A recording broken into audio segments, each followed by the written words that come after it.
SSC পরীক্ষা জুনে, July HSC আসছে সংক্ষিপ্ত সিলেবাস, শ্রেণীকক্ষে ক্লাসের পরিকল্পনা। আল্লামা শফির মৃত্যুর ঘটনায় বিচার বিভাগীয় তদন্ত দাবি, হাটহাজারী মাদ্রাসা করায়ত্ত করার অভিযোগ। ভাষাঞ্চলে রোহিঙ্গাদের নতুন জীবন, আরও 1840 জনকে স্থানান্তর।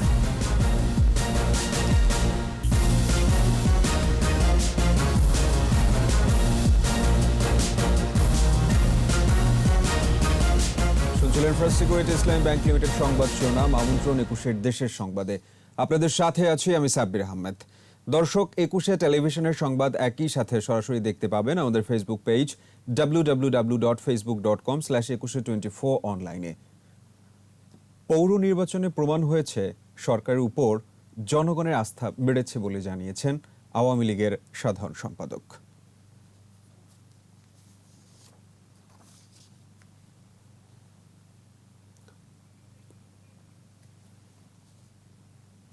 24 ঘন্টায় দেশে করোনা ভাইরাসে আক্রান্ত হয়ে আরও 30 জনের মৃত্যু হয়েছে। এর মধ্যে পুরুষ 19 জন আর মহিলা 11 জন। এ নিয়ে মোট মৃত্যু হয়েছে 7,509 জনের। স্বাস্থ্য অধিদপ্তরের প্রেস বিজ্ঞপ্তিতে জানানো হয়, গেল একদিনে নতুন করে শনাক্ত হয়েছেন 1,181 জন। সব মিলিয়ে আক্রান্তের সংখ্যা দাঁড়িয়েছে 5,11,261 জনে।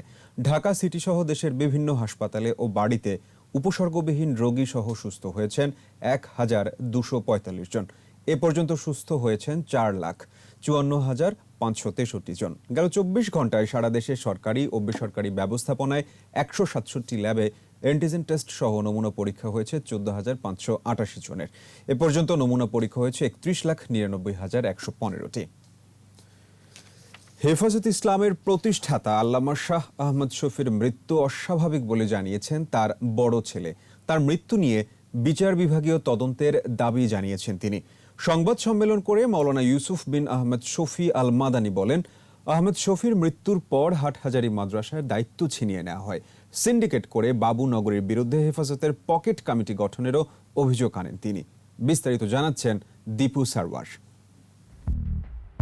মৃত্যুর 3 দিন আগে থেকেই বাবুনগরী চক্রের হাতে জিম্মি ছিলেন হেফাজতের প্রতিষ্ঠাতা দারুল উলুম মুইনুল ইসলাম হাটহাজারীর মহাপরিচালক আল্লামা আহমদ শফি। ভয় দেখিয়ে কার্যালয় ভাঙচুর, অক্সিজেন সাপোর্ট খুলে দিয়ে আল্লামা শফিকে মৃত্যুর দিকে ঠেলে দেওয়া হয়।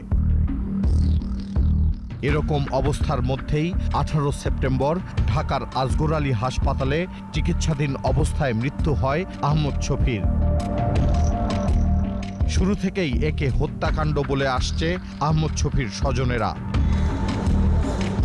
মঙ্গলবার জাতীয় প্রেস ক্লাবে সংবাদ সম্মেলনে আহমদ শফির বড় ছেলে মাওলানা ইউসুফ বিন আহমদ শফি আল মাদানী একই দাবি করলেন। আমরা মনে করি আল্লামা শাহ আহমদ শফিকে একই কায়দায় ভয় ভীতি ও মানসিক নির্যাতন করে মৃত্যুর মুখে ঠেলে দেওয়া হয়েছে। দায়ের হওয়া মামলা তুলে নিতে ভয়ভীতি দেখানো হচ্ছে বলে অভিযোগ করেন তিনি। মামলা প্রত্যাহারের জন্য হুমকি ধমকি দিয়েছেন, আন্দোলনের কর্মসূচি ঘোষণার কথা বলেছেন। আমাদের প্রশ্ন হলো, আমার পিতার মৃত্যু যদি স্বাভাবিক হয়ে থাকে তাহলে তদন্তে বাবুনগরী গঙ্গদের এত ভয় কিসের? ঘটনার বিচার বিভাগীয় তদন্তের দাবিও জানান আহমদ শফির ছেলে। বিচার বিভাগীয় তদন্তের মাধ্যমে আল্লামা শাহ আহমদ শফির অস্বাভাবিক মৃত্যুর রহস্য উদ্ঘাটন করে এর সাথে জড়িতদের দৃষ্টান্তমূলক শাস্তির ব্যবস্থা করতে হবে। আল্লামা শফির মৃত্যুর পর হাটহাজারী মাদ্রাসা ও হেফাজতে ইসলাম দখলে নিয়েছে বাবুনগরী চক্র, দাবি করেন ইউসুফ বিন আহমদ শফি আল মাদানী। হেফাজতে নির্বাহী কমিটি তথা মজলিসে আমেলায় সিদ্ধান্ত গ্রহণ না করে এবং হেফাজতের গুরুত্বপূর্ণ 70 জন কাউন্সিলরকে দাওয়াত না দিয়ে সিন্ডিকেট করে যে কমিটি গঠন করা হয়েছে তা সম্পূর্ণ অবৈধ। বাবুনগরী মামুনুল হকরা মিথ্যাচার করে দেশবাসীকে শুধু বিভ্রান্তই নয়, দেশকে অস্থিতিশীল করছে বলেও অভিযোগ করা হয় সংবাদ সম্মেলন থেকে। এখনও এই চক্রটির মুখোশ উন্মোচন করা না গেলে অদূর ভবিষ্যতে দেশে নতুন আরেকটি উগ্র খারিজি সাবাই চক্রের উত্থান ঘটার তীব্র আশঙ্কা রয়েছে। দীপু সারওয়ার, 21 টেলিভিশন, ঢাকা। করোনার কারণে পিছিয়ে যাচ্ছে এসএসসি ও এইচএসসি পরীক্ষা। শিক্ষামন্ত্রী ডাক্তার দীপু মনি জানিয়েছেন, সিলেবাস কমিয়ে এসএসসি পরীক্ষা নেওয়া হবে জুনে, আর জুলাই আগস্টে হবে এইচএসসি। শিগগিরই অধ্যাদেশ জারি করে আটকে থাকা এইচএসসির ফল প্রকাশ করা হবে বলেও জানান মন্ত্রী। আরও জানাচ্ছেন মফির রহমান। করোনায় লণ্ডভণ্ড শিক্ষাসূচি, ক্লাস পরীক্ষা সবই বন্ধ। এ অবস্থায় ক্লাস পরীক্ষা এবং এইচএসসির ফল প্রকাশ সহ সমসাময়িক বিষয় নিয়ে শিক্ষামন্ত্রীর এই সংবাদ সম্মেলন। যুক্ত ছিলেন প্রাথমিক ও গণশিক্ষা প্রতিমন্ত্রী। শিক্ষা প্রতিষ্ঠান বন্ধ থাকায় ব্রিফিংয়ে আগামী বছরের জন্য কিছু পরিকল্পনা তুলে ধরেন মন্ত্রী। তিনি বলেন, 2021 সালে এসএসসি এবং এইচএসসি পরীক্ষা নেওয়ার পরিকল্পনা আছে। আগামী ফেব্রুয়ারি থেকে শিক্ষার্থীদের ক্লাস নেওয়া গেলে সিলেবাস কাটছাট করে পরীক্ষা নেওয়ার কথা জানান দীপুমণি। সার্বিক পরিস্থিতি যদি অনুকূলে থাকে তাহলে 2021 সালের জুন নাগাদ আশা করছি যে এসএসসি বা সমমান পরীক্ষা আমরা হয়তোবা গ্রহণ করতে পারবো। শিগগিরই অধ্যাদেশ জারি করে এইচএসসির ফল প্রকাশ করার কথা জানান মন্ত্রী।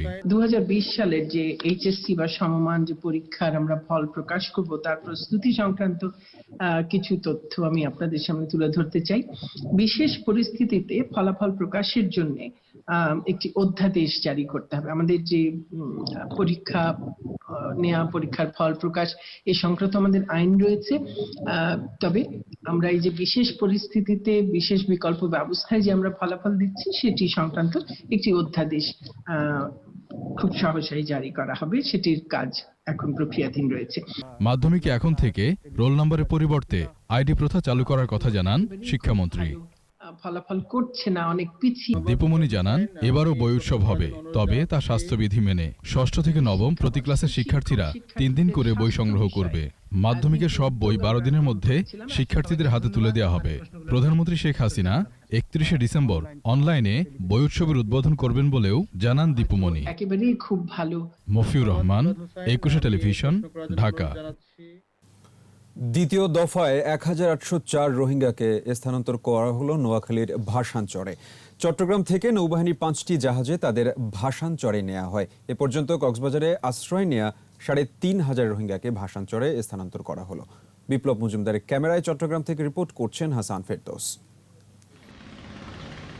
সকাল 9টার দিকে পতেঙ্গায় অবস্থিত বিএফ শাহীন কলেজ থেকে রোহিঙ্গাদের নিয়ে আসা হয় চট্টগ্রাম বোট ক্লাব জেটিতে। আনুষ্ঠানিকতা শেষে তাদের তোলা হয় নৌবাহিনীর জাহাজে। নৌবাহিনীর 5টি জাহাজ 1804 জন রোহিঙ্গাকে নিয়ে ভাসানচরের উদ্দেশ্যে যাত্রা করে। ভাসানচরে যাওয়ার আগে রোহিঙ্গারা তুলে ধরেন মিয়ানমারে তাদের উপর চালানো নির্যাতনের কথা। আমরা মা বোনের যাতে ঘর গিয়ে বাড়িও ফুরাই দিবা, যাতে জাগার ধন সম্পত্তি যাতে কুলে খালি লই কি না ভাড়া ভাঙি দেয় সিদির বাপ খাড়ি বেলায় মা হাড়ি বেলায় বাবা হাড়ি বেলায়।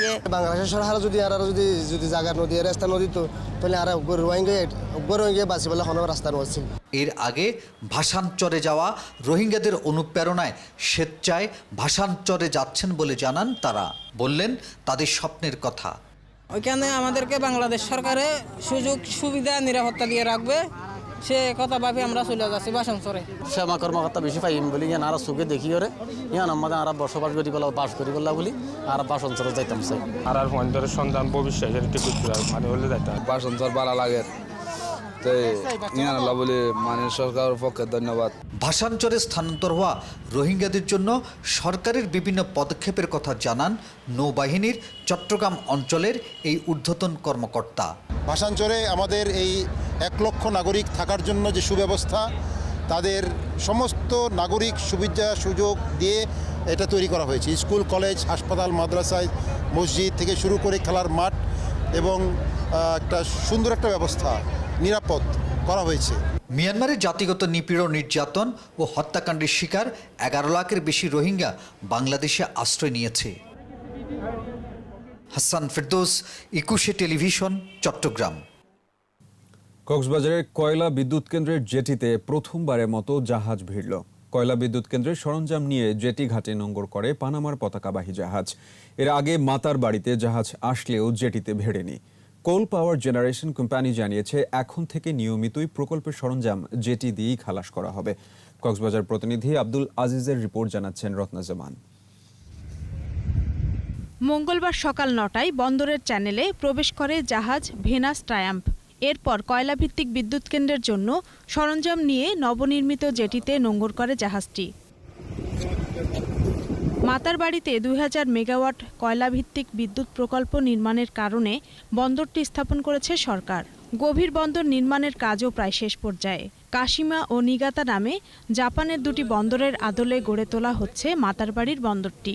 আর এদিনই প্রথম ভেনাস ট্রায়াম্ফ জাহাজটি পরীক্ষামূলকভাবে জেটিতে ভেড়ানো হলো। আজ পরীক্ষামূলকভাবে প্রথম মাদার ভেসেলটি বন্দরে নোঙর করা হয়েছে এবং এটা বাংলাদেশের জন্য একটা মাইল ফলক। এই মাইল ফলক বা এই পোর্টের কাজটিকে কাজে লাগায় চিটাগাং পোর্ট অথরিটি এই প্রকল্পটিকে মানে বাণিজ্যিকভাবে গভীর সমুদ্র বন্দরটি চালু করবে। চট্টগ্রাম বন্দরের প্রকল্প হিসেবে মাতারবাড়ি বন্দরের পশ্চিম পাশে আরও একটি বন্দর স্থাপন করার পরিকল্পনা আছে। এতে দেশের সব বাণিজ্যিক জাহাজগুলো নোঙর করতে পারবে। চট্টগ্রাম বন্দরের সার্বিক তত্ত্বাবধানে এই জাহাজটি আজকে অ্যালংসেট হয়েছে। আমরা এটাকে টেস্ট ট্রায়াল হিসেবে নিয়েছি। পরবর্তীতে কোল পাওয়ারের সব জাহাজগুলো চট্টগ্রাম বন্দরের তত্ত্বাবধানে এখানে আসতে থাকবে। সহায়ক পোর্ট হিসেবে একটা ডিপসি পোর্ট হিসেবে পরিগণিত হবে। আমরা আশা করছি ভোক্তা পর্যায়ে এই যে কার্গো ট্রান্সপোর্টেশন কস্টটা অনেকটা কমে আসবে, যেটা সারা বাংলাদেশ আমরা সবাই উপকৃত হব। জাহাজ চলাচলের পথ নির্দেশনার জন্য এরই মধ্যে 6টি বয়া চ্যানেলে স্থাপন করা হয়েছে। আর মাতারবাড়ি কয়লাভিত্তিক বিদ্যুৎ কেন্দ্রের জন্য নির্মিত হয়েছে 3টি jetty. Ratna Zaman, 21 television. No mask no service বিধি মেনে চলুন, সুস্থ থাকুন। নিচ্ছি বিরতি, যখন ফিরছে তখন অন্যান্য খবরের সঙ্গে আরও থাকছে। শীতে বিপর্যস্ত জনজীবন, বিপাকে দিনমজুর ও ছিন্নমূল মানুষ।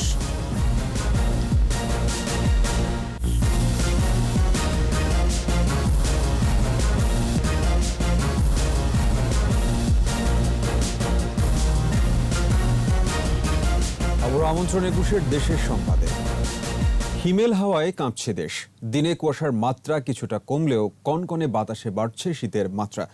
বিপর্যস্ত হয়ে পড়েছে উত্তর ও পশ্চিমাঞ্চলের মানুষের জনজীবন। সবচেয়ে বেশি বিপাকে পড়েছেন দিনমজুর ও ছিন্নমূল মানুষ। প্রতিনিধিদের সহায়তায় মুশফিকা নাজনীনের রিপোর্ট। উত্তরা জেলা দিনাজপুরের হিলিতে বেশ কয়েকদিন ধরে শীত অব্যাহত রয়েছে। দিনে কুয়াশার মাত্রা কিছুটা কমলেও বইছে হিমেল বাতাস। বিপাকে পড়েছেন খেটে খাওয়া ছিন্নমূল মানুষ। আমরা তো বাবা কাজ কাম করে পারি না, ঠান্ডার মধ্যে ঘর থেকে বাড়াবার পাই না, কিছু করে পাই না, বুড়া মানুষ, জানতে কি করব। গাইবান্ধায় ঘন কুয়াশার কারণে দিনের বেলাতেও হেডলাইট জ্বালিয়ে চলে যানবাহন। শীতের কারণে বেশি কষ্ট পোহাচ্ছেন বয়স্ক ও শিশুরা। চুয়াডাঙ্গায় বইছে মাঝারি শৈত্যপ্রবাহ। এতে বিপর্যস্ত হয়ে পড়েছে জনজীবন। ঠাকুরগাঁও জেলায় মাঝারি থেকে মৃদু শৈত্যপ্রবাহ। হিমেল বাতাস আর ঘন কুয়াশায় দুর্ভোগে শ্রমজীবী মানুষ। আজকে আমি সকাল সকাল কাজে যাচ্ছি। কয়েকদিন আগে তো কুয়াশা কম ছিল, এখন আজকে যেরকম কুয়াশা পড়ছে মানে দেখার মতো কোনো পরিস্থিতি নাই। তারপরেও যাচ্ছি, এখন তো কাজ করে খেতে হবে। আমাদের এলাকায় কোনো কম্বল দেওয়া নাই, কোনো কিছু নাই, তাহলে আমরা এই লোকগুলা আমরা ঘর থেকে কেমনে বেরোবো, কাজ কাম কেমনে করবো? কেথা বালিশ নাই, হালকা পাতলা কেথা বালিশ, চাদর কম্বলের দিন কাটাই। তীব্র শীত আর কনকনে বাতাসে গবাদি পশু নিয়ে বিপাকে পড়েছেন এসব অঞ্চলের মানুষ। মুশফিকা নাজনীন, 21 টেলিভিশন। অভ্যন্তরীণ বাজারে পেঁয়াজের সংকট ও মূল্য বৃদ্ধির অজুহাতে বন্ধের প্রায় 4 মাস পর আবারও বাংলাদেশে পেঁয়াজ রফতানির অনুমতি দিয়েছে ভারত সরকার।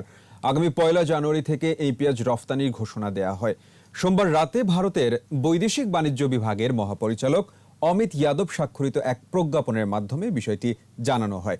হিলি স্থলবন্দর আমদানি রফতানিকারক গ্রুপের সভাপতি হারুনার রশিদ জানান, ভারত সরকার রফতানি বন্ধের কারণে প্রায় 4 মাস হিলি স্থলবন্দর দিয়ে পেঁয়াজ আমদানি বন্ধ ছিল। কোনো ধরনের মূল্য নির্ধারণ ছাড়াই 1 জানুয়ারি থেকে পেঁয়াজ রফতানি করা হবে বলে ভারতীয় রফতানিকারকরা জানিয়েছেন। রংপুর নগরীর বড় বাড়ি এলাকায় নিখোঁজের 1 দিন পর 4.5 বছরের শিশু মাইশা আক্তারের মরদেহ উদ্ধার করা হয়েছে। বাড়ি থেকে আধা মাইল দূরে পুকুর থেকে মৃতদেহটি উদ্ধার করে পুলিশ। পুলিশ জানায়, সোমবার দুপুর থেকে নিখোঁজ ছিল মাইশা আক্তার। সে স্থানীয় কিন্ডারগার্টেনের শিশু শ্রেণীর শিক্ষার্থী ছিলেন। নিহত শিশুর শরীরে জখমের চিহ্ন রয়েছে, গায়ে কোনো বস্ত্র ছিল না। শিশুটিকে ধর্ষণের পর হত্যা করা হয়েছে বলে ধারণা করা হচ্ছে।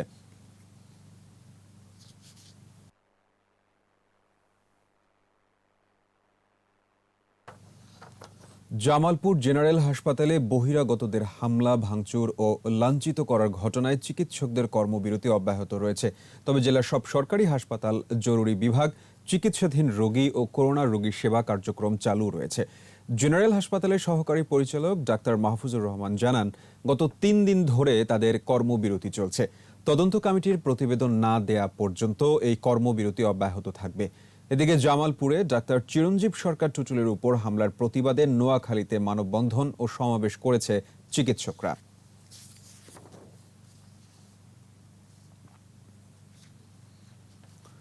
বিশ্ববিদ্যালয়গুলোতে ভর্তি পরীক্ষায় বিভাগ পরিবর্তনের সুযোগ বহাল রাখার দাবিতে রংপুর নগরীর প্রধান সড়ক অবরোধ করে বিক্ষোভ করেছে শিক্ষার্থীরা। প্রায় 1.5 ঘন্টা ধরে অবরোধ চলার সময় নগরীতে যান চলাচল বন্ধ থাকে। এর আগে শিক্ষার্থীরা রংপুর প্রেস ক্লাবের সামনে মানববন্ধন ও সমাবেশ করে। সমাবেশে শিক্ষার্থীরা অভিযোগ করেন, বিশ্ববিদ্যালয়গুলো গুচ্ছ ভর্তি পরীক্ষায় এবার বিভাগ পরিবর্তনের কোনো সুযোগ রাখা হয়নি। এটা শিক্ষার্থীদের শিক্ষাজীবন ধ্বংস করার একটা চক্রান্ত বলে মন্তব্য করেন বক্তারা। পরে শিক্ষার্থীরা বিক্ষোভ মিছিল বের করে।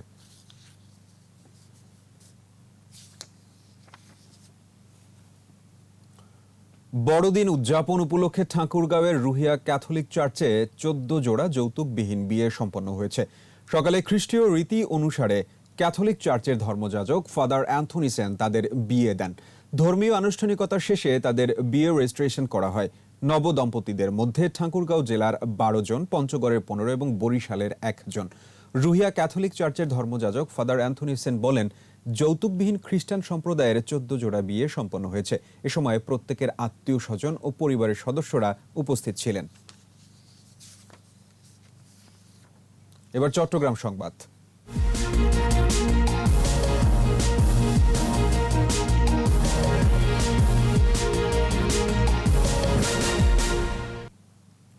কক্সবাজারের পর্যটন শিল্পে সম্ভাবনাময় দর্শনীয় স্থান শ্বেত পাহাড়। চকরিয়ার মানিকপুর ইউনিয়নে মাতামুহুরী নদীর 3 ঘেঁষে সাদা মাটির সুউচ্চ এই পাহাড়টি এরই মধ্যে পর্যটকদের কাছে নজর কেড়েছে। শ্বেত পাহাড় পর্যটকদের হাতছানি দিচ্ছে বলে জানান জেলা প্রশাসক। কক্সবাজার প্রতিনিধি আব্দুল আজিজের রিপোর্ট, জানাচ্ছেন মুশফিকা নাজনীন।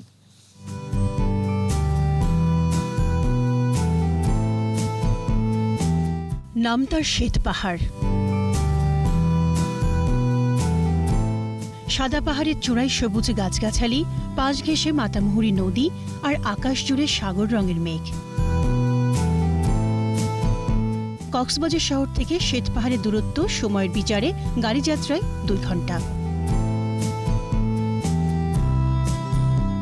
জেলা প্রশাসক জানান, নতুন এই পর্যটন স্পট হাতছানি দিচ্ছে পর্যটকদের। এদিকে এরই মধ্যে উদ্বোধন করা হয়েছে নির্ভীত নিসর্গ পার্ক নামে নতুন একটি পর্যটন কেন্দ্র। নেওয়া হয়েছে যাতায়াত সুবিধা বাড়ানোর উদ্যোগ। প্রয়োজনীয় অবকাঠামো গড়ে তোলার উদ্যোগও নেওয়া হয়েছে বলে জানান জেলা প্রশাসক। এই অপরূপ সৌন্দর্যময় জায়গাটাকে আমরা আরও পর্যটকদের আসার উপযোগী করা, পর্যটকরা যাতে নির্বিঘ্নে ভ্রমণ করতে পারে সেই ব্যবস্থা আমরা করব। সুরাজপুর মানিকপুর স্পটটিও পর্যটন বিকাশে গুরুত্বপূর্ণ ভূমিকা রাখবে বলে জানান এলাকাবাসী। আমরা চাই এই সুরাজপুর মানিকপুর পর্যটনকে বাংলাদেশ দেখবে। মাতামুহুরী নদীর পাশে আছে মানিকপুর, সেখানে অনেক ঐতিহ্যবাহী স্থান রয়েছে। পর্যটনের নাম হলো নিভৃতে নিসর্গ। দেশের বিভিন্ন স্থানে ছড়িয়ে রয়েছে শত পর্যটন স্পট। পরিবেশ প্রতিবেশীর দিকে খেয়াল রেখে এগুলোর বিকাশে উদ্যোগ নেওয়া জরুরি। মুশফিকা নাজনীন, 21 টেলিভিশন। দেশে যখন সংকটময় পরিস্থিতির সৃষ্টি হয়, তখন একটি মহল ভয়ভীতি দেখিয়ে গুজব রটিয়ে অস্থিতিশীলতা তৈরির চেষ্টা করে বলে মন্তব্য করেছেন তথ্যমন্ত্রী doctor Hasan Mahmud.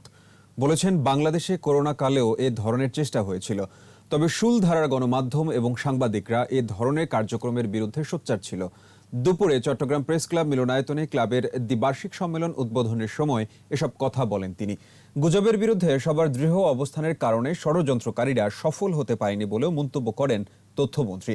Press club সভাপতি আলী আব্বাসের সভাপতিত্বে সম্মেলনে সাংবাদিক নেতারা বক্তব্য রাখেন। খাগড়াছড়িতে 5 দফা দাবিতে মানববন্ধন ও প্রধানমন্ত্রী বরাবর স্মারকলিপি দিয়েছে বাংলাদেশ বেসরকারি শিক্ষা প্রতিষ্ঠান 3য় শ্রেণী কর্মচারী পরিষদ। দুপুরে সদর উপজেলা পরিষদের সামনে খাগড়াছড়ি পানছড়ি সড়কে এ মানববন্ধন কর্মসূচি পালন করা হয়। বক্তারা 3য় শ্রেণী কর্মচারীদের ন্যূনতম 11 গ্রেডের বেতন দেয়া এবং শিক্ষার্থী অনুপাতে কর্মচারী বৃদ্ধি সহ 5 দফা দাবি মেনে নেওয়ার আহ্বান জানান। পরে উপজেলা পরিষদের চেয়ারম্যান, উপজেলা নির্বাহী কর্মকর্তা ও মাধ্যমিক শিক্ষা কর্মকর্তার মাধ্যমে প্রধানমন্ত্রীর কাছে স্মারকলিপি দেন তারা। চট্টগ্রামে শুরু হয়ে গেছে মুজিব শতবর্ষ জিপিসি ইস্পাত বিভাগীয় ভলিবল প্রতিযোগিতা। উদ্বোধন করেন বিভাগীয় কমিশনার, চট্টগ্রাম বিভাগীয় ক্রীড়া সংস্থার সভাপতি ABM আজাদ। জিপিএস ইস্পাত লিমিটেডের পৃষ্ঠপোষকতায় চট্টগ্রাম বিভাগীয় ক্রীড়া সংস্থা এই প্রতিযোগিতার আয়োজন করেছে। সিআরবি শিরিষতলায় উদ্বোধনী দিনে 15টি খেলা হয়। এর মধ্যে চট্টগ্রাম জেলা তাদের 3টি খেলাতেই জয়লাভ করে। চট্টগ্রাম বিভাগের 11টি জেলা দল নিয়ে এই প্রতিযোগিতা শুরু হয়েছে।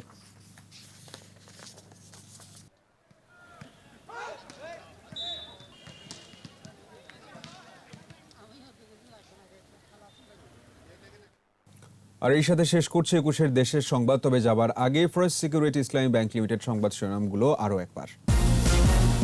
এইচএসসি পরীক্ষা জুনে, জুলাই এইচএসসি আসছে সংক্ষিপ্ত সিলেবাস, শ্রেণীকক্ষে ক্লাসের পরিকল্পনা। আল্লামা শফির মৃত্যুর ঘটনায় বিচার বিভাগীয় তদন্ত দাবি, হাটহাজারী মাদ্রাসা করায়ত্ত করার অভিযোগ। ভাষান্তরে রোহিঙ্গাদের নতুন জীবন, আরও 1840 জনকে স্থানান্তর।